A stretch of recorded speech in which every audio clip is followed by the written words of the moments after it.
Hola, soy Luke. Bienvenido al canal Minuto de Terror.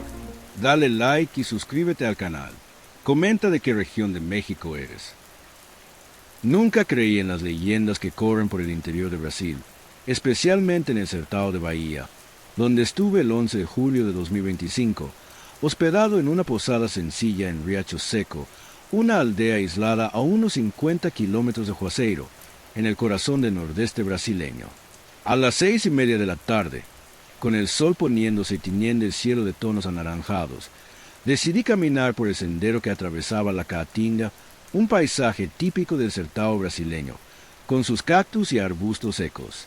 Quería ver el atardecer y anotar impresiones en mi cuaderno de viaje. La posada, con paredes de adobe y un patio donde las gallinas ya se acomodaban para dormir en los gallineros, olía a tierra y leña. Doña Cefa, la dueña del lugar, me advirtió con una mirada seria. En Brasil, el Sertão no perdona a quien anda solo por la noche. Pensé que era solo folclore nordestino y salí de todos modos. Con una mochila ligera, botella de agua, linterna y cuaderno, comencé el sendero. La luna llena, tan común en las noches claras del interior de Brasil, iluminaba la vegetación rala de la Caatinga. El aire caliente traía ese olor a polvo típico del Sertão brasileño, mezclado con un leve aroma a umbu, una fruta que caracteriza la región. Durante la primera media hora, todo parecía tranquilo. Mis pasos resonaban en la tierra compacta, acompañados por el canto de los grillos, un sonido que cualquier brasileño que ha visitado el interior reconoce. Me sentía en casa, aunque estaba tan lejos de mi ciudad, Sao Paulo. Alrededor de las 7, algo cambió. El viento cesó y los grillos, tan comunes en el Brasil rural, se silenciaron de repente. La Caatinga, ese pedazo tan brasileño de nuestro país, parecía contener la respiración. Mi corazón se aceleró, pero continué, apuntando la linterna a los lados, donde las sombras danzaban entre los mandacarus y siquesiques. Escuché un gruñido bajo, como si algo se moviera rápidamente entre los arbustos. Pensé en jaguares, pero son raros en el Sertão baiano. Recordé las historias que escuché en el bar de la aldea, sobre el chupacabras, una criatura que, según el folclore brasileño, ataca al ganado y, a veces, a las personas. Me reí de mí mismo, intentando convencerme de que era solo mi imaginación, moldeada por tantas historias contadas en las rondas de conversación del interior de Brasil. Una hora después de salir, llegué a un claro donde el sendero parecía terminar. En el centro, un umbuceiro seco, tan típico del Sertão brasileño, alzaba ramas retorcidas bajo la luz de la luna. Cerca de él, una gran roca reflejaba el claro de luna, casi como un altar natural. Sentí un escalofrío, pero me acerqué, atraído por una curiosidad que no explico. En la roca vi surcos profundos, como marcas de garras, nada que pareciera hecho por manos humanas. El silencio era pesado, y mi linterna, incluso con pilas nuevas compradas en una tiendita en Juazeiro, comenzó a parpadear. De repente, algo se movió detrás de mí. Me giré rápidamente, y la linterna captó ojos brillando en la oscuridad a unos 10 metros. Eran grandes, amarillentos, fijos. Mi sangre se heló. Antes de que pudiera pensar, escuché patas corriendo en la tierra, y una forma oscura, delgada y veloz vino hacia mí. Era más grande que un perro, con miembros largos y una cabeza extraña, con dientes que brillaban bajo la luna.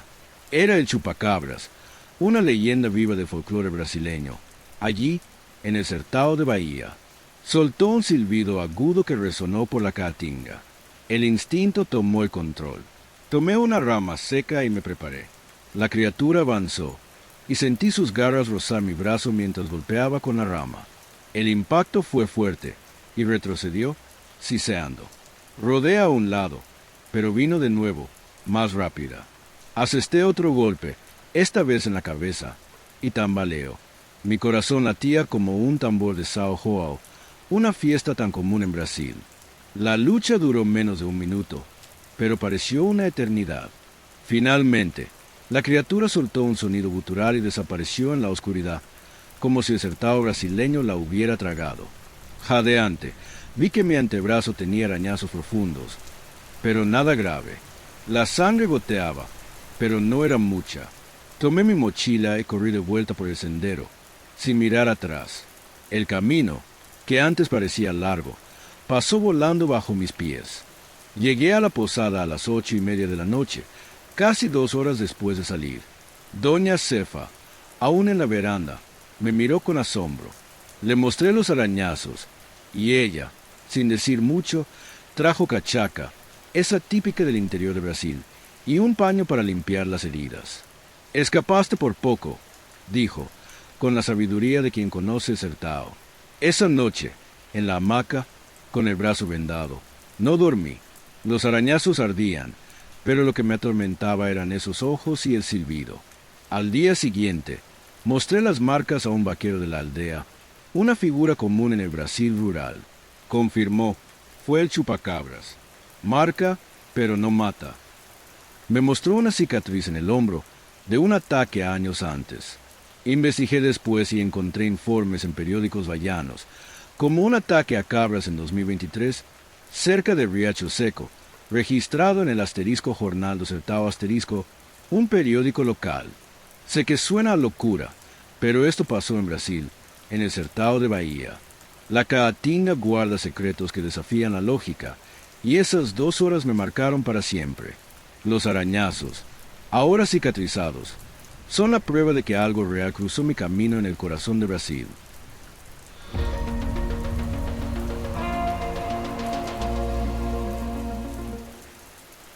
A noite do chupacabra no se hará. Estaba en la veranda de nuestra casa en Fortaleza, con mi nieto, Lucas, sentado a mi lado, con los ojos abiertos de curiosidad, sosteniendo un vaso de jugo de cajú que ya había olvidado beber. Era una noche calurosa de julio de 2025, y el cielo de Ceará brillaba con estrellas, como siempre lo hacía en las noches claras de nuestro estado. Lucas me pidió una historia, una de esas que solo los abuelos cuentan, y mi mente volvió a una noche aterradora de 1957, cuando yo era solo un niño de 9 años, viviendo en una aldea llamada Pedra Branca, a unos 60 kilómetros de Quixadá, en el corazón del Sertão cearense.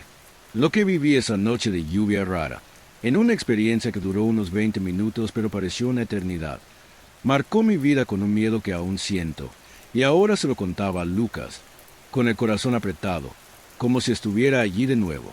En ese tiempo, el Brasil rural, especialmente Sertão de Ceará, era un lugar de pocas luces y muchas historias. Nuestra casa era de adobe, con tejado de paja, rodeada por un patio donde criábamos gallinas, algunas cabras y un cerdo viejo. La vida era sencilla, pero el Sertão tenía sus misterios, contados en rondas de conversación a la luz de los faroles. Los mayores hablaban de apariciones, como la mula sin cabeza o el lobisomem, pero la historia que más asustaba era la del chupacabras, una criatura que, decían, atacaba animales y chupaba su sangre hasta la última gota. Yo, con mi mente de niño, pensaba que eran cuentos para mantenerme quieto por la noche, hasta esa noche de 1957, cuando la lluvia cayó, algo raro en el Sertão seco. Eran alrededor de las 7 de la noche, y el cielo, normalmente despejado, estaba cubierto de nubes oscuras. La lluvia comenzó ligera, pero pronto se convirtió en un aguacero, con truenos que hacían temblar el suelo. Yo estaba en la veranda con mi padre, un hombre fuerte, vaquero curtido por el sol de Ceará, que remendaba una hamaca bajo la luz tenue de un farol. De repente, los animales en el patio comenzaron a agitarse. Las gallinas, que normalmente dormían tranquilas, cacareaban en pánico, golpeando las alas contra las tablas del gallinero. Las cabras balaban, un sonido que parecía más un grito humano, y hasta el cerdo, siempre tranquilo, gruñía como si estuviera desesperado. Mi corazón se aceleró. Miré a mi padre, que ya estaba de pie, con una expresión que nunca había visto, una mezcla de alerta y miedo. «Quédate aquí», sé, dijo, pero mi curiosidad de niño era mayor que el miedo. Tomé el farol, que temblaba en mi mano, y lo seguí hasta el patio, con la lluvia empapando mi ropa. El aire olía a tierra mojada, mezclado con un olor extraño, metálico, que no reconocía. Las cabras estaban amontonadas en un rincón del corral, balando como si pidieran socorro. Mi padre señaló al fondo del patio, donde la luz del farol apenas llegaba. Fue entonces cuando lo vi. Una criatura, del tamaño de un niño, pero con alas oscuras y membranosas, como las de un murciélago gigante, estaba agachada sobre una de nuestras cabras. Sus ojos brillaban en un rojo vivo, reflejando la luz del farol, y su boca, llena de dientes afilados, estaba clavada en el cuello del animal. La cabra temblaba, con los ojos vidriosos, mientras la criatura chupaba su sangre con un sonido horrible, como un borboteo mojado. Me quedé paralizado, el farol casi cayendo de mi mano. Mi padre soltó un grito gutural, una mezcla de rabia y terror, y corrió hacia dentro de la casa. La criatura levantó la cabeza, mirándome directamente, y juro que sentí mi alma helarse. Su piel era escamosa, brillando bajo la lluvia, y espinas puntiagudas recorrían su espalda, como si fueran cuchillos. Soltó la cabra, que cayó al suelo, seca, con 2 perforaciones profundas en el cuello. Antes de que pudiera gritar, la criatura abrió las alas, que parecían rasgadas, y soltó un rugido agudo que resonó por el patio, ahogando incluso el sonido de la lluvia. Mi padre volvió en segundos, sosteniendo la escopeta de caza, una reliquia que guardaba para proteger el ganado. Apuntó a la criatura, que ya se preparaba para saltar. El primer disparo cortó el aire, acertando el ala izquierda de la cosa. Una sangre oscura, casi negra, salpicó el suelo, y la criatura rugió aún más fuerte, un sonido que parecía venir de otro mundo. Batió las alas, torpe por la herida, y voló bajo, derribando parte de la cerca del corral. Mi padre intentó otro disparo, pero la lluvia dificultaba la puntería, y la criatura desapareció en la oscuridad de la caatinga, dejando un rastro de sangre y un olor pútrido en el aire. Temblaba tanto que apenas podía sostener el farol. Mi padre me arrastró dentro de la casa, cerrando la puerta como si eso pudiera protegernos. La lluvia continuaba, pero los animales ahora estaban en silencio, como si supieran que lo peor ya había pasado. Mi madre, que escuchó todo desde la cocina, rezaba en voz baja, sosteniendo un rosario. Mi padre, con el rostro pálido, se quedó de guardia en la veranda el resto de la noche, con la escopeta a su lado. No dormí. La imagen de esos ojos rojos y ese rugido no salía de mi cabeza. Al día siguiente, al amanecer, la lluvia había parado, y el sol de Ceará brillaba fuerte, como si quisiera borrar el terror de la noche. Mi padre me llamó para ir con él a la caatinga, cerca de donde la criatura huyó. A unos 100 metros de la casa, encontramos algo que me hizo sentir el miedo de nuevo. El cuerpo de la criatura, destripado, tirado entre los mandacarus. Sus alas estaban rasgadas, el cuerpo cubierto de cortes, como si algo aún más cruel lo hubiera atacado. La sangre negra formaba un charco en la tierra, y el olor era insoportable. Mi padre cubrió su rostro con un paño y dijo que nunca había visto nada igual en todos sus años en el Sertao. Toda la aldea se enteró. Seu Raimundo, el dueño del almacén, dijo que ya había oído historias de chupacabras en Ceará, pero nunca tan cerca.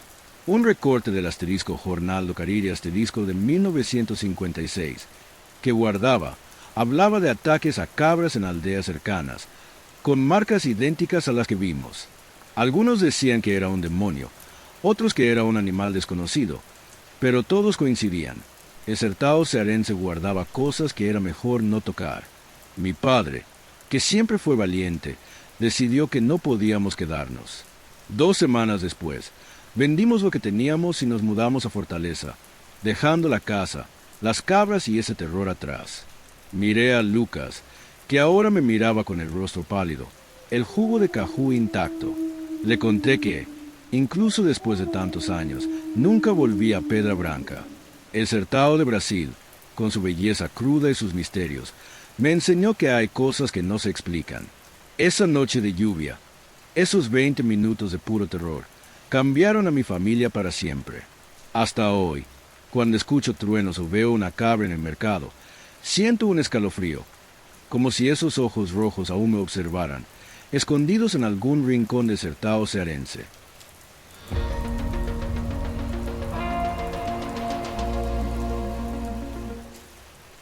Soy profesor de antropología en la Universidad Federal de Maranhão y en julio de 2013 decidí pasar unos días en un pueblo llamado São Benedito, a unos 70 kilómetros de Imperatriz, en el interior de Maranhão, Brasil. Mi objetivo era documentar historias orales para un proyecto sobre el folclore nordestino. Llegué en una tarde sofocante, con el sol abrasador del interior brasileño castigando la tierra roja. El pueblo era pequeño, con casas de adobe y tejados de paja, rodeadas de vegetación rala y palmeras de babaco. Los habitantes me recibieron con hospitalidad, pero con miradas desconfiadas, como si yo, un forastero de São Luís, no entendiera los secretos de aquel lugar. Esa noche, una experiencia cambió para siempre mi visión de lo que es real. Eran alrededor de las 7 de la noche, y el calor de Maranhão, incluso después de la puesta del sol, se pegaba a la piel como una segunda capa. La luna llena, tan común en las noches claras del Brasil rural, iluminaba el pueblo con un brillo plateado. Pero el cielo estaba pesado, presagiando una tormenta. Estaba en la casa de Doña Rosa, una anciana conocida por sus historias, sentada con otros habitantes en un círculo de conversación a la luz de un farol.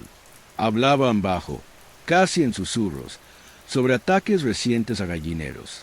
Gallinas e incluso algunas cabras habían sido encontradas muertas, con perforaciones en el cuello y sin una gota de sangre. «Es el chupacabras», dijo un viejo, Seu Manuel, con los ojos desorbitados. Yo, acostumbrado a tratar las leyendas como metáforas culturales, lo anoté todo en mi cuaderno, pero no lo tomé en serio, hasta que mencionaron un corral abandonado, a pocos kilómetros de allí, donde el último ataque había ocurrido la semana anterior. Mi curiosidad venció al sentido común, y decidí investigar.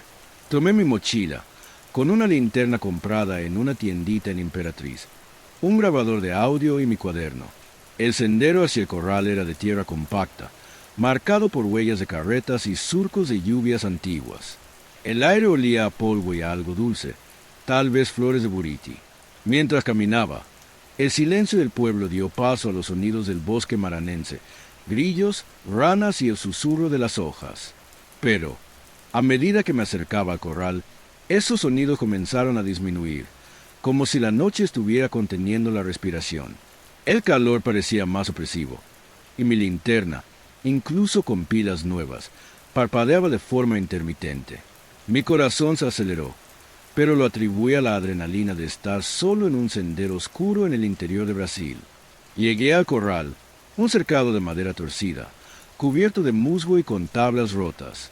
La luna iluminaba el suelo, revelando huellas extrañas, largas, con marcas que parecían garras, diferentes a las de cualquier animal que conociera. El silencio ahora era absoluto, salvo por el sonido de mi propia respiración. Apunté la linterna al interior del corral y me quedé helado. Allí, agachada sobre una gallina que aún se retorcía, estaba una criatura que no pertenecía a ningún libro de biología. Era del tamaño de un perro grande, con piel escamosa que brillaba bajo la luz de la luna, como si estuviera mojada. Sus alas, membranosas y rasgadas, estaban plegadas en la espalda, y espinas puntiagudas recorrían su columna. Sus ojos, de un rojo vivo, brillaban como brasas, y su boca, llena de dientes afilados, estaba clavada en el cuello de la gallina, produciendo un sonido horrible de succión. Mi cuerpo se paralizó, y la linterna temblaba en mi mano. La criatura levantó la cabeza, dejando caer la gallina, ahora inmóvil, con 2 perforaciones profundas en el cuello.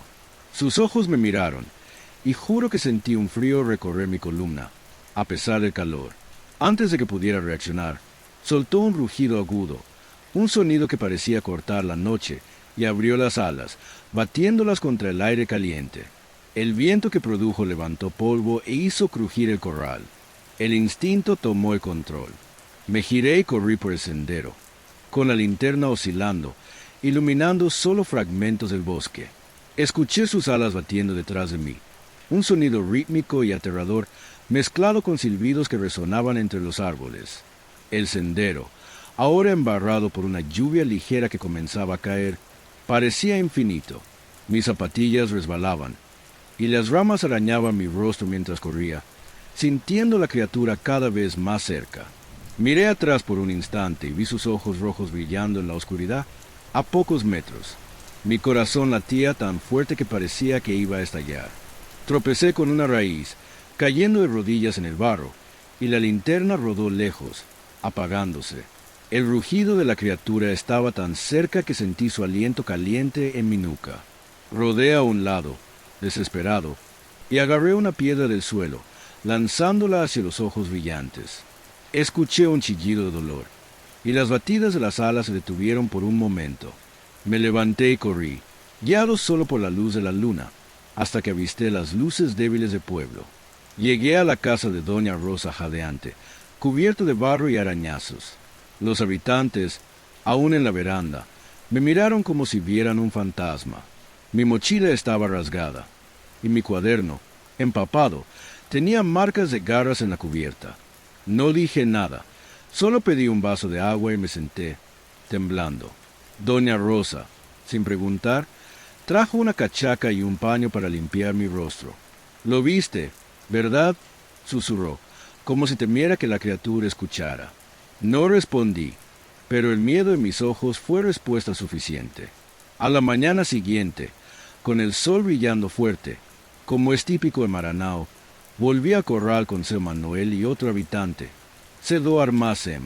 Encontramos la gallina muerta, seca, con las mismas perforaciones. Cerca del corral había plumas oscuras, demasiado grandes para cualquier pájaro común, y huellas que terminaban abruptamente, como si la criatura hubiera volado. Se mostró un recorte del asterisco Jornal Emperatriz asterisco de 2012, guardado en su cartera, que hablaba de ataques similares en pueblos cercanos, todos atribuidos al chupacabras. Dijo que Maranao siempre tuvo esas historias, pero que nadie volvía ileso después de ver a la criatura. No dormí esa noche. La imagen de esos ojos rojos y el sonido de ese rugido me perseguían. Grabé un relato en mi grabador, pero la calidad era mala, llena de estática, como si algo interfiriera. Cuando volví a São Luís, investigué más y descubrí que el folclore brasileño, especialmente en el nordeste, está lleno de relatos de chupacabras, con casos registrados incluso en reportajes de TV Mirante. Pero nada de eso explicaba lo que sentí. El terror puro de ser cazado por algo que no debería existir. Esa noche en São Benedito me marcó para siempre. Y ahora, cada vez que escucho el viento soplar por la noche, siento un escalofrío, como si el chupacabras aún estuviera allí, esperando, escondido en el bosque maranense.